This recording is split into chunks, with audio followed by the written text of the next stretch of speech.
How to schedule meeting on Microsoft Teams for iPad. To schedule a meeting, open Microsoft Teams on iPad. If you wish to schedule a meeting on Microsoft Teams, you have to go to the Meetings tab. Here, you have the possibility to start a meeting right away or schedule a meeting. Let's click on the Add Meeting button from the top. Write the title of the meeting.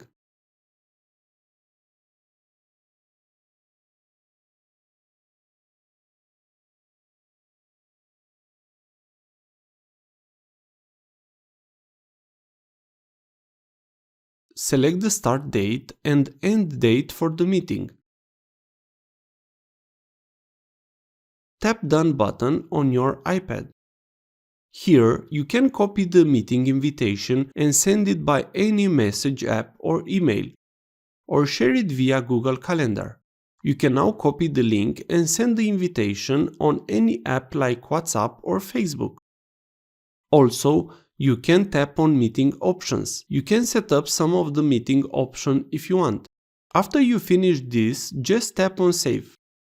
You have now scheduled a meeting on Teams on iPad. If this was useful, please like, share and subscribe. You can also watch more videos from the right.